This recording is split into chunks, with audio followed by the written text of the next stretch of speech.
Do me a favor, differentiate between what Bibi's vision is and what Israel's vision is.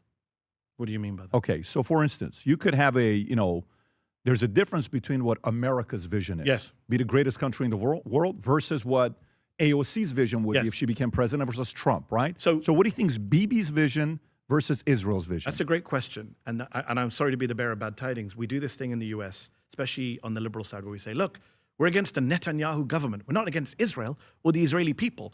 The problem is the Israeli people have made it very clear over the last 3 years that they're totally behind all these wars. There's been no real anti-war movement. In Israel, there's no real... There's a little bit. It's not a big number. It's tiny. It's tiny. You look at the polling, 80% of Israelis support... 20% is what I was going to say. Every military operation blindly. You look at the polling, some of it's horrific. Like 80% of Israelis support removing Palestinians from Israel. From Gaza, and another small majority support ethnically cleansing them from Israel itself, Palestinian citizens of Israel. Israeli society... What percentage was this one? So I think it's 80% say they're fine with getting them out of Gaza, like forcibly. Right. And there's another majority or big plurality of Israelis Israeli Jews who say even Palestinians in Israel should ultimately emigrate. The West Bank and some of that. No, Israel proper, within the Green Line. Got it. Okay. 1/5 of the population of Israel is Palestinian citizens of Israel.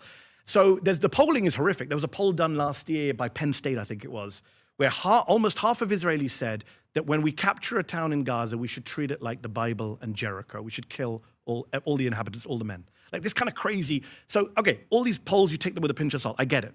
But anyone you speak to in Israel who's a serious commentator on Israeli politics will tell you that over the last 5-10 years, Israeli society has moved to the right, to the far right, in a way that American society has not. Donald Trump is polling in the 30s right now. Even at his peak, he got 49.8% of the vote in the last election. He's never had a majority. In Israel, the right-wing parties, the far-right parties are dominant right now. Maybe in the 90s, early 90s, there was a peace camp. There was Oslo, all this stuff.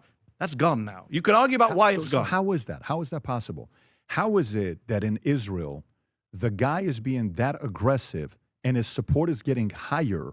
I don't think his personal support is going. We'll see what happens in these elections. Because you just said 80%. I mean, the war, right? This is what I'm saying. This is why I'm saying don't focus on Netanyahu. It's a very good cop-out. Even Bernie Sanders, who I'm a big fan of, he often says, Netanyahu, Netanyahu, Netanyahu. A lot of Palestinians say, Bernie, it's not Netanyahu, it's Israel. It's the Israeli political establishment. So if you swap out, I'll give you one example. If you swap out Netanyahu tomorrow with Naftali Bennett, who's an opposition leader, former prime minister, I interviewed him once. Naftali Bennett is also on the right, also likes war, has threatened Turkey, has threatened Lebanon. You've got another opposition leader, Avigdor Lieberman, former defense minister. You know what he said this week? He said, flatten the suburbs of Beirut. We should be going in and don't listen to Trump. So the opposition in Israel are equally hawkish, right-wing. So this idea that it's all about Netanyahu, it's a myth, I'm sorry to